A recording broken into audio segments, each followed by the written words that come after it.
Hi, this is Larry London. We welcome you to the Voice of America to Border Crossings around the world. We are joined by a platinum singer, songwriter, and a recent Female Vocalist of the Year ACM nominee. We welcome the lovely, the talented Caitlyn Smith to Border Crossings. It's great to have you back, Caitlyn. Thank you for having me back. It's good to see you. Now, when you joined us last, would have been 4 years ago, 2018, and you were promoting your debut album at that time. And since then, a lot has happened, a lot has changed. So why don't you tell us what the difference is from then and now?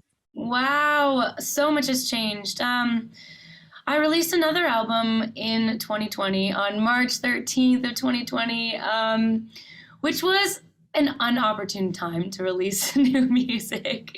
And I've also had a kid another child since we spoke last. So I've got two wonderful boys at home. But then, since the pandemic happened and that record, we didn't get to really tour or release like we had planned, I just went straight back into songwriting and started working on album number 3. And so I spent the last 2 years writing like crazy. And I'm so very excited because today is the day. We're releasing High.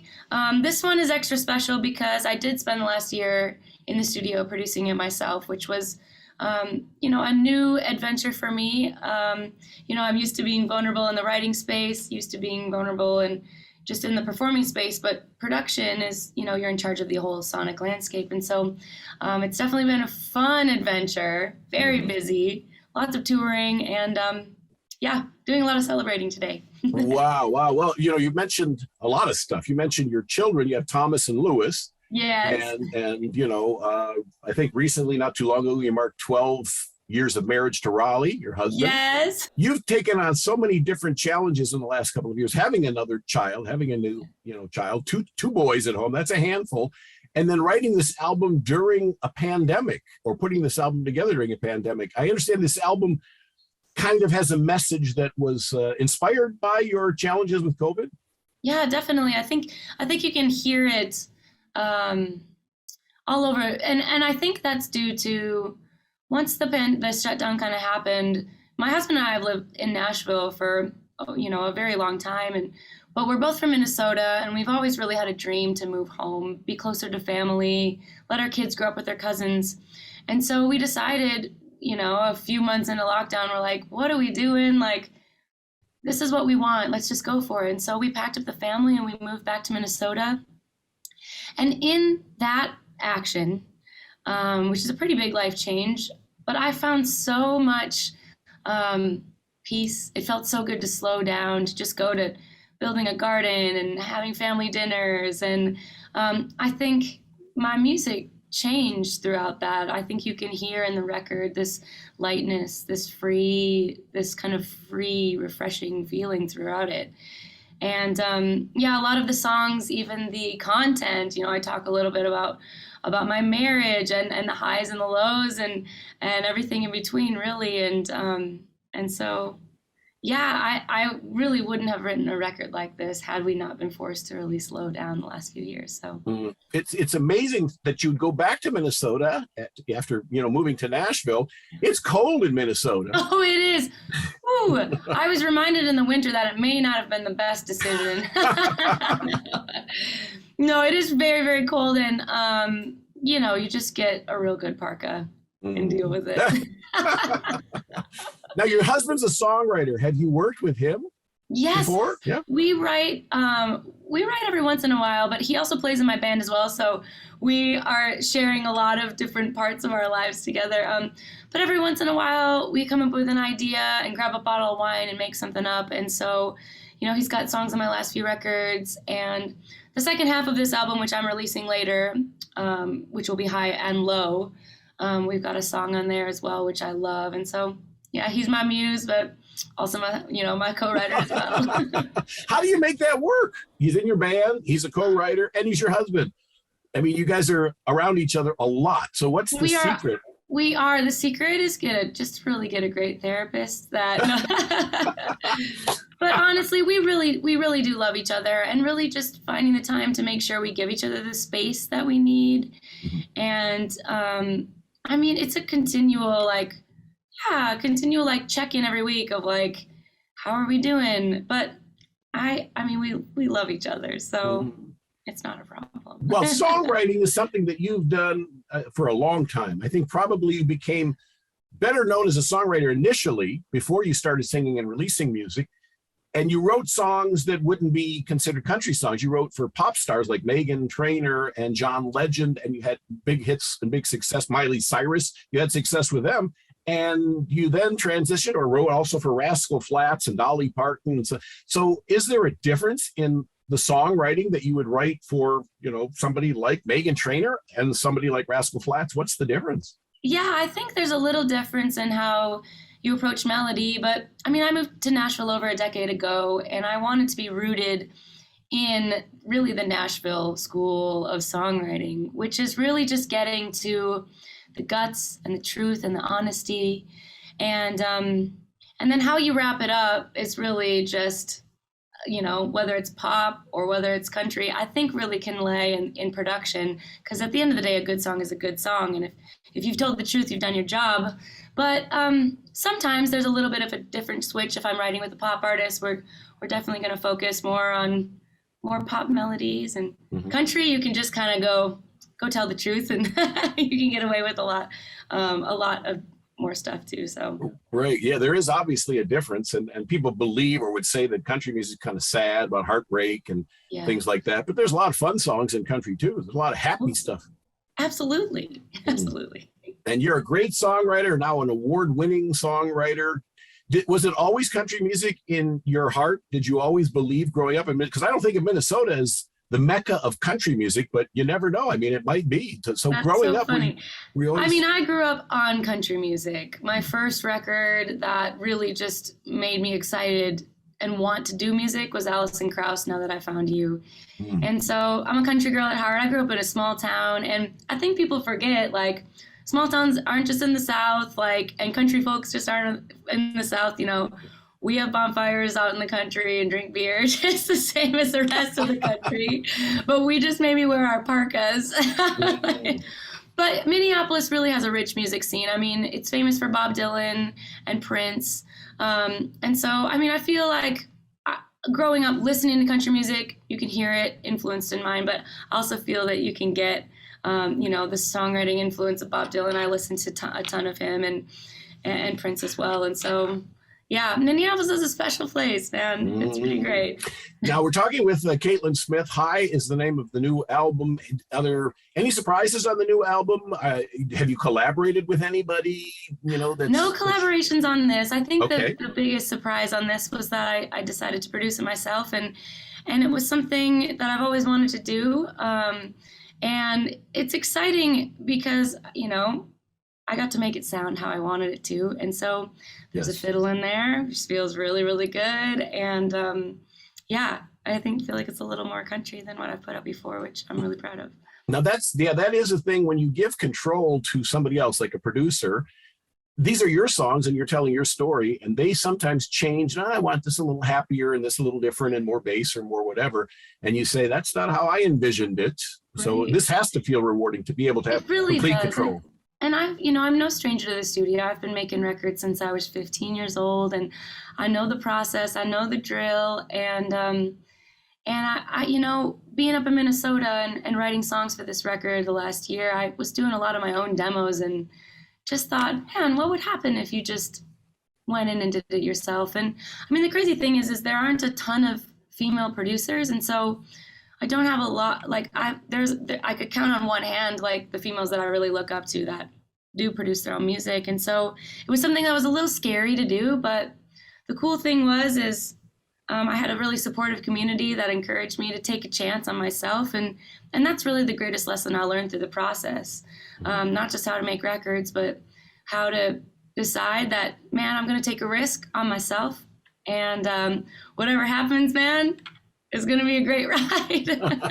Well, you are coming into your own right now. I mean, with the award nomination, and Rolling Stone magazine said, one of your 10 artists you had to know was Caitlyn Smith. So you have done a lot of great things in the last couple of years. You've been doing great things for a while now, but finally getting noticed and getting the recognition that you've deserved. So things are starting to move for you.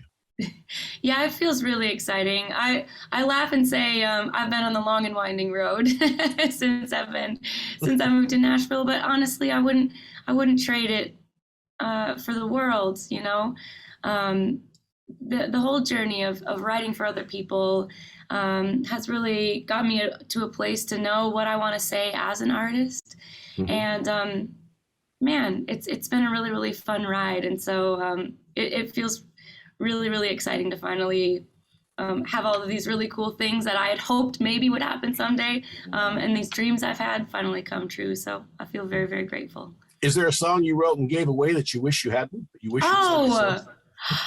No, I never have regret about that. And I've given songs away that I've still loved so much, and I've just recorded my own version just to put it out there in the world. And no, I've never had any bitter feelings. I always think it's the highest compliment when another artist comes along and says, man, I love that song enough that I want to sing it every night. And I think that's pretty dang cool. That's wonderful. Caitlyn Smith is talking to us. High is the album. Would you do a song for us? I would love to. Yeah. What's the song you're going to perform? Well, this is one of my favorites off of the new album. I wrote it with Shane McAnally and Laurie McKenna, two of my favorite songwriters.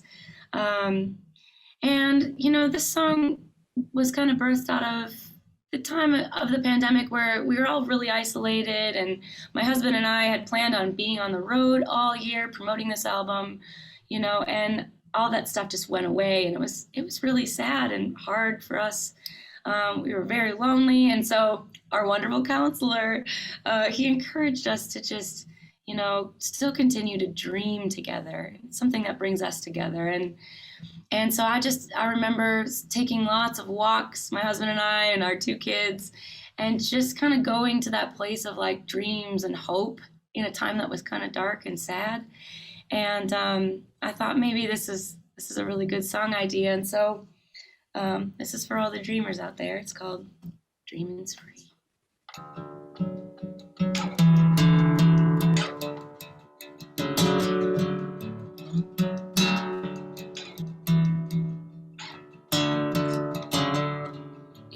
White picket fence. It's a man on the moon. Champagne in Paris. It's a beach town in June. What's it gonna hurt? Ain't the stars there for wishing? I don't think you're crazy.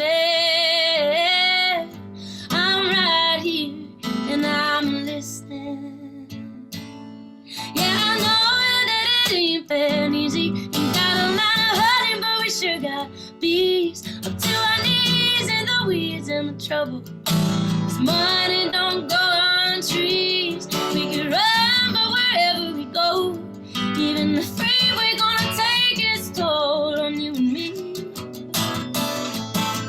Baby, we ain't rich, but the dreaming's free.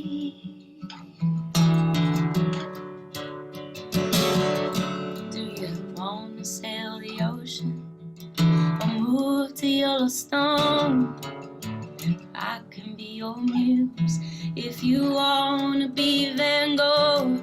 Baby, you can trust me with any secret you can tell. Whisper it right to me. Oh, and let me be your wishing well. Easy, ain't got a lot of hurting, but we sure got bees up to our knees in the weeds and the trouble. This money don't go on trees. We could run, but wherever we go, even the freeway gonna take its toll on you and me. Baby, we ain't rich, but the dreaming's free.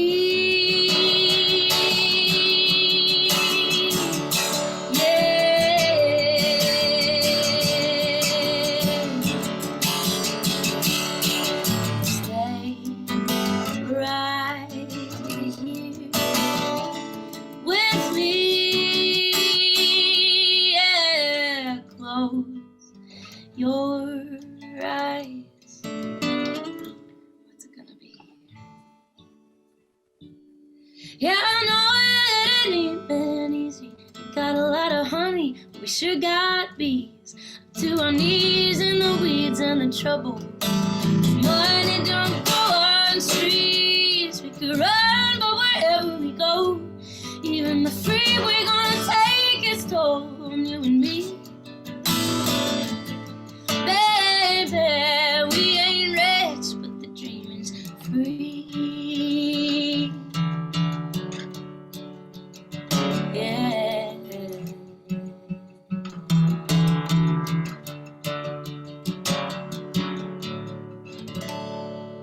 Woo! Yes, yes, yes. They're standing all around the world right now. Caitlyn Smith, that is beautiful. I love that song. That's Thank really, you so really a much, great dear. song. Do you write the lyrics or the melody first? Which comes first for you? I mean, it's different every day, and it depends on the song. But normally, I'll come up with some sort of melody that I'm kind of singing, and then try and figure out what emotion is attached to that specific melody and feeling. Mhm. And then I also keep a list of titles in my phone that I want to write, and then the rest we just kind of go from there. So. Where is the most unusual place you got inspiration for a song? Oh, wow. Well, I feel like a lot of people do say this, but the shower is really a place where you're hit with inspiration. I'll just kind of be doing some scales and singing along, like, oh, that's pretty good. I'll have to sopping wet run across to record something on my phone. That's pretty good. And a lot of times, while I'm driving in traffic, in order to not get too irritated, it's sometimes good to just try and come up with song ideas. Right. In your dreams, you ever get anything in the middle of the night? You say, I gotta write this down. I have had songs come to me in dreams, but I wake up and I never remember them, which is a bummer. And how about your sons, your children, motherhood? Does that inspire songs? Oh my gosh, all the time. As soon as I found out I was pregnant with my first, it opened a whole new door in my heart to write about and to be inspired about, a whole new way to love that I didn't even know existed. And so, I write about my kids and my husband all the time. That's great. And what about your tour? Is this an international tour? So this tour actually, we're starting in the U.S. Mhm. We've got 17 days. We've already done 3 of them. And it'll be mostly U.S. But I've got great hopes. We're trying to figure out Europe and then hitting more of the U.S. later this year. And so we'll see. Now, when you do travel to Europe and internationally and perform, which you have in the past, what's the response like for country music? Is it the same there as it is here? Is it bigger, better? What's the difference? I mean, I just did C2C last month in the UK and got to play a whole bunch of shows for these UK country fans. And man, it is so fun to see that across the pond, people are just as passionate about country music as they are over here. And I mean, like I said, it goes back to what we were saying earlier. There are country folks everywhere, Minnesota and London. So yeah, it was a great response for sure. And country music fans are, I would tend to say, more loyal than the fickle pop music fans that come and go, song to song, trend to trend. But country music fans stick with you. I agree. I've definitely seen that with my friends' careers, and even getting to open for incredible legends this last year like George Strait and Reba. It's also fun to see that their listeners are kind of like how do we say that? Like their parents, and then they're bringing their kids. So generation to generation, generation to generation, like they're hitting and their music is staying through all of the years, which is really incredible. Did you get to talk much to Reba? Did she give you any advice or say anything? Yes, she did. It was such a treat to meet her. I asked her what she did to what does she do on a show day to get all ready. She told me she sings about 6 songs in the shower when she wakes up. And I was like, that's a long shower.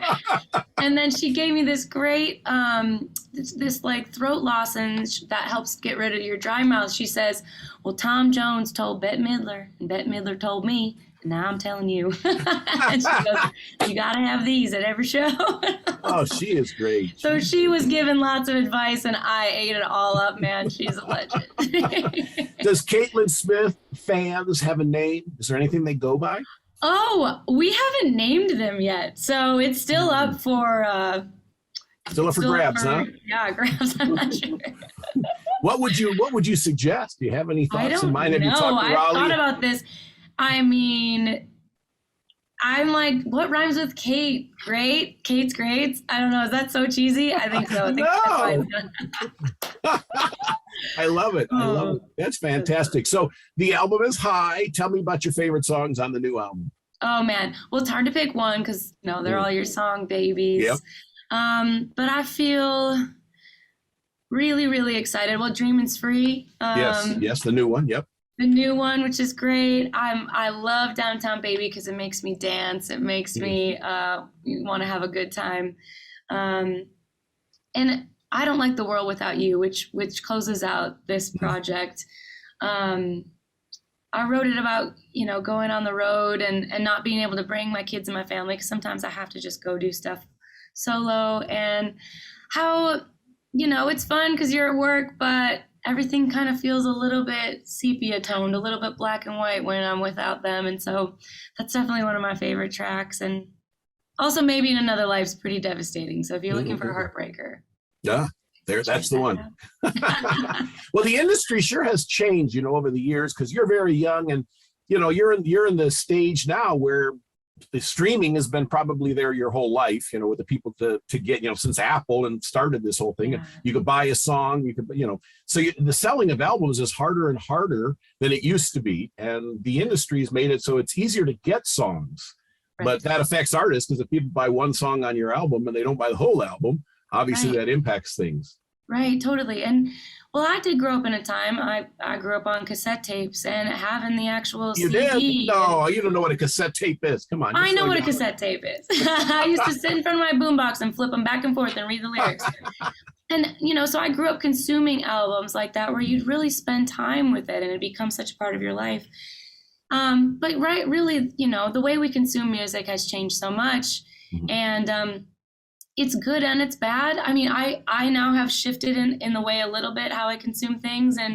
And so, with this album, we've kind of wanted to give the people what they want, and kind of a slow trickle of like, let's release this song, let people digest it, and kind of release song at a time. And really we're releasing the first half of this project, High, and then High and Low will come later as a whole. But I think people just don't quite make the time or have the time to sit with the whole record. So it's a better way to just give them a good chunk or a catalog of music. And I know but over the span of time. People are selling vinyl too. And that's really helped the industry as well. Are you thinking of releasing High and Low on vinyl? Maybe? Yes, absolutely. I've got my first two records, Starfire and Supernova, are both on vinyl, because I like to listen to music like that, and my friends do too.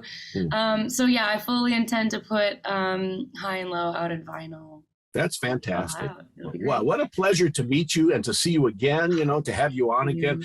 But it's been twice in this virtual world. The last time I saw you was also on this virtual world. So I hope that we get you, in the studios. Now that we're getting COVID behind us, that's gotta, that's a breath of fresh air. The album helped you make it through. It's such a breath of fresh air, and it's making sorry, my guitar almost fell down. I was dropping in there.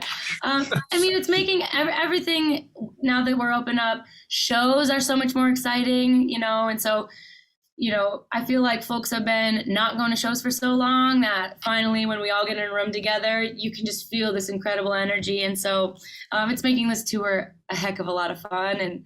And honestly, even just sitting down with dinner with you would be such a joy, because, we didn't get to do it for a while, and it's really become like a treat. And, and I would like to hear about those throat lozenges, because we broadcasters, we can use those throat lozenges too. Oh, I will send you the link, because they're amazing and they really work. You have a tattoo on your arm? Did I just see a tat?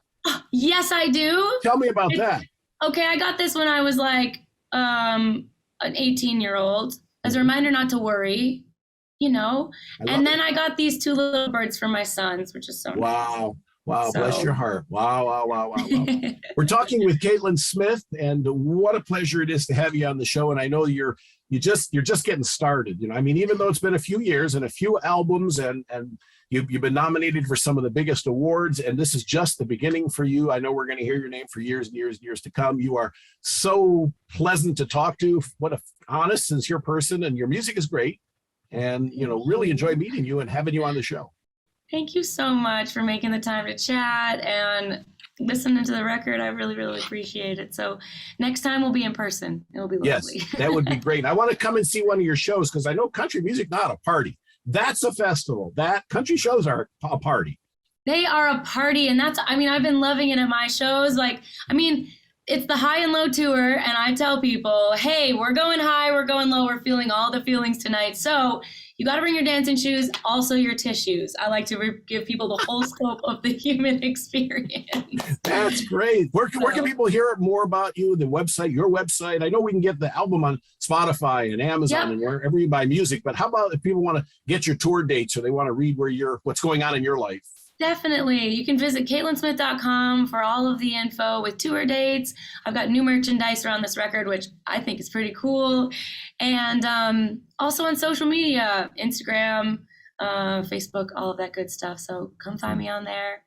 Say hey. Is there anything you haven't done that you still want to do, like acting or a holiday album? Oh, yes. Yeah. Well, that's funny you should ask. I would love to do acting. I actually got to spread my wings a little bit. There's a new show coming out this fall on Fox called Monarch, and it's about country music. And I got to sing the theme song, so that song is actually out right now, so you could listen if you wanted to. But the show comes out this fall, and you may or may not see a cameo of yours truly. Which was quite fun to try my acting wings. Yes. And it's fun to do, music videos and stuff. So maybe someday, if the right thing comes along. Yes. Well, that's too much beauty to be wasted. Got to have you on the screen or the TV. On the big screen. On the big screen. Big giant Caitlyn Smith up there. Oh, big that's giant great. So, all right, before we go, I want to give you a chance. I know country and the troops have a close relationship. The troops are tuned in. So if there's anything you want to say to the troops or also the worldwide fans who are in London and Asia and Africa and the Middle East that are tuning in right now to see you, to meet you, and probably to catch up on you. Well, I have so much to say to everybody. Oh, my gosh. Well, this is your stage. Let's start with the troops. And I just want to say hi. Thank you. I wish that I could see you in person and actually give you a real hug right now. I just appreciate the sacrifice that you're giving for us and in our country, and it's there aren't words. And so I hope that maybe you could listen to this music wherever you are. I Don't Like the World Without You, I think would be a great song to listen if you're missing your family. Also for everybody else out there listening, hey, it's nice to meet you. I'm Caitlyn. And thank you guys for the support, for tuning in, and I hope to see you someday out on the road. Wonderful. What a pleasure just to have you on the show. Caitlyn Smith, thank you so much for joining us. Thank you.